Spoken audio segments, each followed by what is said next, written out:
आज हमारे साथ लोजपा के जिला उपाध्यक्ष श्री ऋषि रंजन शाही जी हैं। आज हम उनसे बात करेंगे और उनके पार्टी के विषय में जानेंगे। सबसे पहले आपका स्वागत है हमारे स्टूडियो में। आपको भी अभिनंदन है, आपके चैनल को भी अभिनंदन है और स्वतंत्रता दिवस की हमारे पार्टी की तरफ से सभी देशवासियों को हार्दिक अभिनंदन और स्वागत है। तो अभी इलेक्शन का माहौल चल रहा है, सबसे पहले वहीं से शुरू करेंगे हम लोग कि इलेक्शन में क्या मतलब अपने यहाँ की क्या तैयारी है इलेक्शन में गोपालगंज से?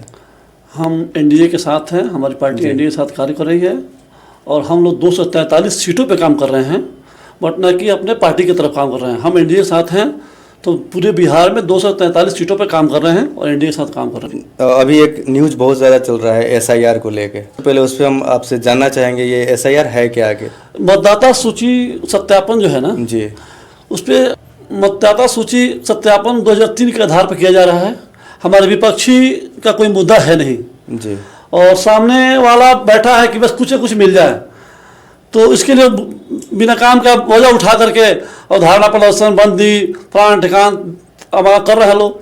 भाई कुछ नहीं है, सत्यापन की सही काम कर रहा है, हमारी सरकार अच्छी काम कर रही है जी। जी, लोजपा का कोई यहाँ से कोई कैंडिडेट लड़ने वाला आपका? देखिए, ये तो शीर्ष नेतृत्व की बात है। आगे जो हमारी पार्टी दिशा निर्देश देगी उसकी तरफ हम लोग काम करेंगे, इसका कोई अभी कुछ नहीं है। एसआईआर पे आप इतना जल्दी जवाब दे दिए, जैसे आया और सट दे चला गया, लेकिन जो विपक्ष है हमारा, विपक्ष इसको लेके बहुत सीरियस है। इस चीज़ का हर जगह प्रमाण दिखा रहा है, हर जगह ये कह रहा है कि जो वोटर लिस्ट से नाम कट रहा है वो लीगल नहीं है, वो चीज़ जानबूझ के काटा जा रहा है किसी व्यक्ति को हराने के लिए या उनको नहीं जीतने के लिए, इस टाइप का आरोप लगा रहा है वो लोग। ये 100% गलत है जी। किसी भी व्यक्ति को हमारे देश में रहने का सबका अधिकार है और हम क्यों किसी का वोटर लिस्ट से नाम काट देंगे, लेकिन एक ही व्यक्ति का नाम एक जगह से लेकर 4 जगह तक है। हम अपने जिला में रहते हैं, कहीं विजयपुर में मेरा नाम है, तो कहीं भोरे में नाम है, तो कहीं कुछ हाईकोर्ट में नाम है जी। तो 3 जगह नाम हो सकता है। या हम बिहार के रहने वाले हैं, हम बंगाल चले गए हैं तो बंगाल भी है, और कभी दिल्ली चले गए तो दिल्ली में भी चला गया, तो क्यों हम 4 जगह रहेगा? हम व्यक्ति तो एक हैं जी। सरकार का नीति है कि एक व्यक्ति एक वोटर होना चाहिए जी। उसके आधार पर उन्होंने आधार कार्ड से जोड़ने का काम किया, तो गलत कहाँ है? और रही बात कि हमारे विपक्ष कह रहे हैं कि इतना लोगों को काट दिया गया, तो बाहरी लोग आए कहाँ से, किस आधार पर रहने का अधिकार है भारत में? दूसरा चीज़ ये कि हमारे घर में 10 लोग हैं, इसमें 3 लोग मर गए, 2003 के आधार पर चल रहा है, वोटर लिस्ट चल रहा है। जो 3 लोग मर गए तो 7 ही लोग ना है, तो 7 लोग का होना चाहिए, 3 लोग का नाम कट गया तो कौन गुनाह हो गया? इसमें कौन बड़ी सी बात है? ये तो सही सत्य है। तो इसके लिए हमारी पार्टी सरकार के साथ खड़ी है और हम लोग एकजुट होकर काम कर रहे हैं। हम लोग BLO के साथ भी सहयोग कर रहे हैं। हमारे साथ DD से मीटिंग हुआ था, उसमें हम लोग गए थे, बताया गया, हम सरकार के साथ सहयोग कर रहे हैं, प्रशासन का सहयोग कर रहे हैं। आधार का आप बात कर रहे हैं, उस जो एसआईआर का लिस्ट है उसमें आधार और ये राशन कार्ड और ये मनरेगा कार्ड ये है ही नहीं, उससे कनेक्ट वो नहीं। तो आपकी पारी जो है कि आधार कार्ड भी लिंक करना है जी।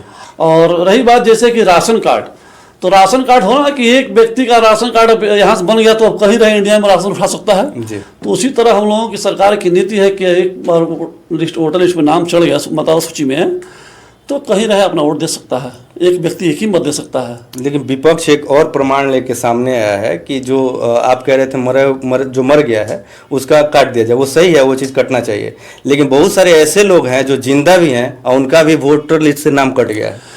वहाँ जिसे देखा होता क्या है कि जैसे हमारे घर में बहन बेटियाँ की शादी हो गई और क्या हुआ कि हम यहाँ भी नाम है और जहाँ गई वहाँ भी नाम जुड़ गया, तो उस कंडीशन में क्या होगा?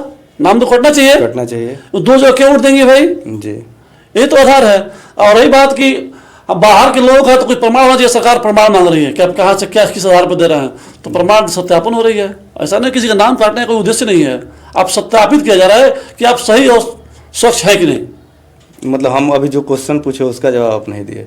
जो जिंदा है जी उनका नाम कटा हुआ है और वो लोग अपने आप को वो विपक्ष के साथ जाके वो लोग अपना स्टेटमेंट दे रहा है उस चीज़ को कि हम जिंदा है और हमारा इतना परिवार का नाम कट गया है, उस पर आपका क्या राय है? नाम मेरा विचार है कि जिसका नाम कटा है, नाम तो किसी कटेगा नहीं, लेकिन अपना सत्यापित प्रमाण पत्र दें जिसके आधार पर उसका नाम जुट जाएगा। नाम तो कट नहीं सकता है। नाम तो काटना कहीं कहीं अधिकार नहीं है, क्यों नाम काटेंगे? हम भारत के नागरिक का नाम क्यों कट सकता है? जी। हमारे नेता का भी कहना है कि हम भारत के व्यक्ति हैं, किसी का नाम एक व्यक्ति का भी नहीं कट सकता है।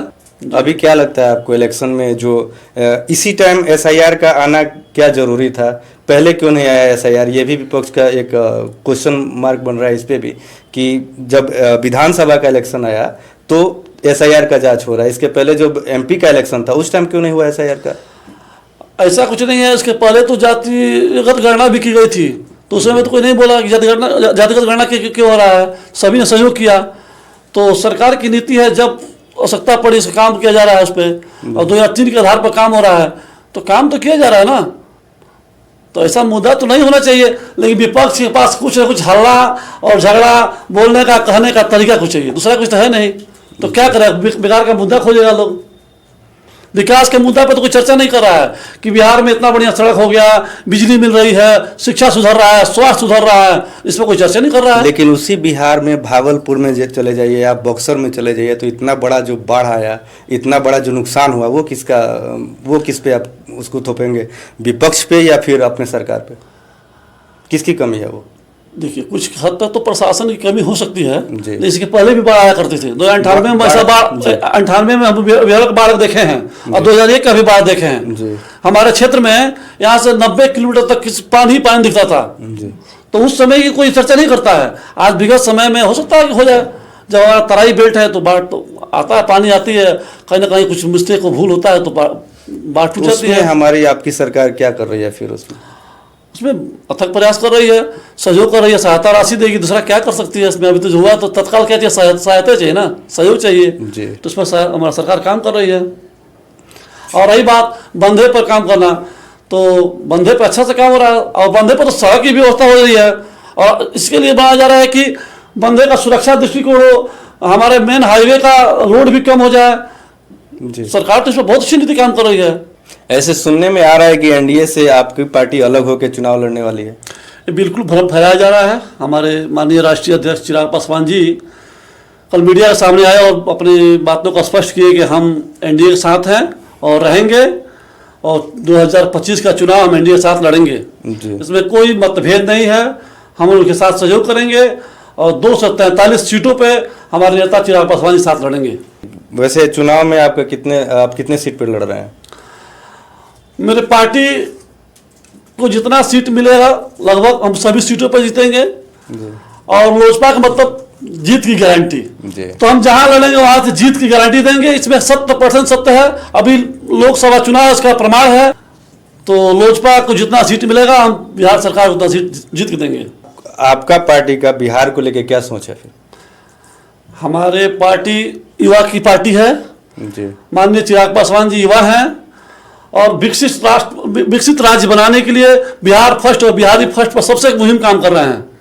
हम आज से 2015 में करीब 16 में हम लोग रैली निकाली गई थी चिराग पासवान द्वारा, बिहार फर्स्ट बिहारी फर्स्ट। पूरे बिहार को दौरा हम लोगों ने किया था, जिसमें हमारी काफिला गोपालगंज भी आई थी, और हम लोग गोपालगंज के लोगों से संबोधित किया कि हम बिहार में अपनी पार्टी को सबसे अलग काम करके दिखाएंगे, और गोपालगंज में हमारे कर्ता सशक्त मौजूद हैं। यहाँ भी हमारी टिकट मिलती है तो हम उतना ही दावेदारी से लड़के और सीट जीत के दिखाएंगे। दूसरी बात कि चिराग पासवान जी का मेन उद्देश्य है युवाओं पे। आज क्या होता है कि बेरोजगारी, सबसे बड़ी बेरोजगारी है कि बाहर पलायन होना। तो मेन हमारे नेता माननीय चिराग पासवान जी का है कि हम पलायन को रोकें। उन्होंने बिहार के राजनीति में ज़्यादा विशेष करके नेतृत्व करने का उद्देश्य वही है कि हम पलायन को रोकें, शिक्षा पे विकास करें, स्वास्थ्य पे विकास हो। ऐसे काम बहुत तेजी से हो रहा है, उस पर और बेहतर कैसे हो उस पर अपना मंथन कर रहे हैं। अभी ये भी पूरा हवा ये भी चल रहा है कि अगला सीएम चिराग पासवान को ही बनाया जाएगा बिहार का। इस पे आप क्या कह रहे हैं? ये तो पार्टी के लोगों के ऊपर है। और रही बात कि एनडीए के साथ हम हैं, तो एनडीए जिस आधार पे करे, हम तो मांग कर रहे हैं कि हमारी पार्टी के हमारे राष्ट्रीय अध्यक्ष चिराग पासवान जी हैं और मुख्यमंत्री बने। हमारी तो खुशी बात है, हम अब बढ़ चढ़ के हिस्सा लेंगे। और क्यों नहीं लेंगे कि भाई क्यों नहीं चाहता है कि मेरा मुखिया आगे बढ़े, मेरा मुखिया मुख्यमंत्री रहे? हम तो कभी भी चाहेंगे।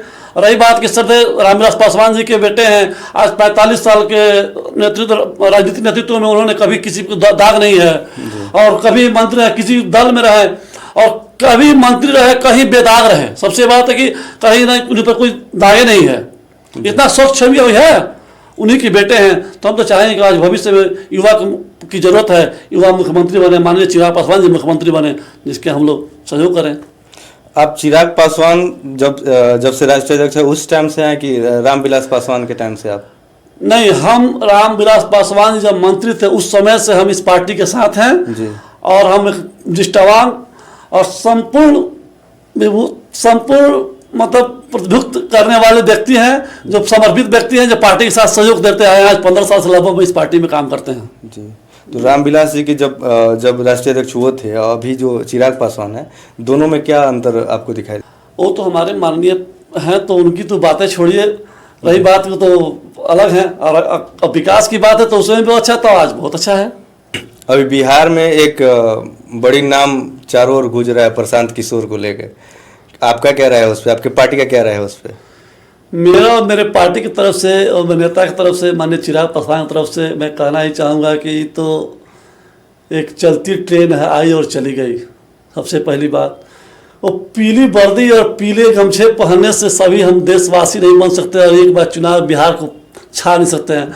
उन्होंने तो पैसे के बल पे चुनाव को साबित कर रहे हैं। दूसरी बात कि उनका हाल है केजरीवाल वाला, जैसे आए यूं जाएंगे। अभी तक तो कभी तक चुनाव लड़ाने का काम किया। जब जिस व्यक्ति स्वयं अपने जब चुनाव लड़ता है तब पता चलता है कि हम जनता के बीच क्या समस्या है, क्या होता है जी। तो आज तक इन्होंने तो संगठन पे तो काम किया नहीं, मैनेजमेंट किया इन्होंने। जी। एक तो बात आप बोले अभी कि केजरीवाल का उनका हाल होने वाला है। केजरीवाल आगे सीएम बन के तब गया है, वहाँ से वो गए हुए हैं, तो इसका मतलब आप ये विश्वास दिला रहे हैं कि एक बार सीएम ये भी बनेंगे, उसके बाद यहाँ से जाएंगे बिहार से? जमानत जब्त हो जाएगा, बिहार में एक भी सीट मिल जाए तो मेरा नाम बदल दीजिएगा। और तो मैं यही कहना चाहूँगा। रही बात की सारे भाड़े के लोग आ रहे हैं इस पर, आप हर गली मोहल्ले से चलेंगे तो पीली पीली गाड़ियाँ दिख रही हैं, पीले कार दिख रहे हैं, पीले गमछा दिख रहे हैं। ये कौन लोग हैं? ये सब आज 2 साल 3 साल पहले से पैसे दे के लोगों को और 30,000 15,000 16,000 पे वर्कर पे आदमी रखा गया है और काम करवाया जा रहा है। पंचायत स्तर पर काम करवाया जा रहा है, इस स्तर पर काम कर रहे हैं प्रशांत किशोर जी। ऐसा तो बात है, इनका यही विजन है कि हम किसी तरह मीडिया में छा जाएं कि हम चुनाव लड़ने आए हैं। इसके पहले भी बहुत लोग आते थे और चले गए। ये बिहार है, बिहार की धरती बहुत सोच समझ के लोगों को वोट करती है। हमारे माननीय लालू प्रसाद, हमारे ही जिला का रहने वाले लालू प्रसाद जी चुनाव लड़े और उन्होंने जैसा किया उसका सामने लोग देख रहे हैं। तो ऐसा कुछ नहीं है। ले चलते चलते एक लास्ट क्वेश्चन आपसे पूछेंगे। वोटर को वोट किसको देना चाहिए, पार्टी देख के या उम्मीदवार देख के? हम जहाँ जैसे हैं, जिस कंडीशन में हैं, मैं जरूर ये बात कहना अपने मतों से कहना चाहूँगा कि उम्मीदवार की उम्मीदवारी, शिक्षा, उसकी अपनी व्यक्तित्व, अलग पहचान, हम समाज सेवी होना चाहिए कि नहीं, वो कितना समाज को अपने क्षेत्र के लोगों पर कितना समय देते हैं, वैसे लोगों को वोट देना चाहिए। कि मेरा अपना मतलब है, अपना विचार है। चलिए, बहुत बहुत धन्यवाद, आप आए और बहुत सारे बात किए हमारे से, और लोजपा के बारे में इन्होंने बहुत सारी चीज़ें बताए, अपने राष्ट्रीय अध्यक्ष के बारे में बताया। उसके लिए बहुत बहुत धन्यवाद। और लास्ट में जाते जाते आप क्या बोलेंगे फिर अपने वोटर को जो आपके अपने हो? हम यही कहना चाहेंगे कि हम माननीय सरदार रामविलास पासवान जी के पद चिन्हों पर काम करते हैं जी, जिसके मेरे राष्ट्रीय अध्यक्ष चिराग पासवान जी हैं। उनका मुख्य विजन है कि हम बिहार को बहुत ऊंचाई तक ले चलें। जितना हो सके हम अपने भारत के मानचित्र पर एक बिहार का अलग पहचान हो जी। और युवाओं के लिए 100% काम कर रहे हैं। अभी उन्होंने युवा आयोग की मांग की, युवा आयोग गठन हुआ। अभी इन्होंने कुछ दिन पहले मांग की थी कि हमारे बिहार में डोमिसाइल नीति लागू हो, शिक्षा विभाग में डोमिसाइल नीति लागू हुआ। और जो भी हो, युवाओं में विशेष कार्य करते हैं हमारे नेता माननीय चिराग पासवान जी। चलिए, आपको भी बहुत बहुत धन्यवाद मेरे तरफ से और मेरे और बहुत बहुत बधाई। जय हिंद, जय भारत। जय भारत।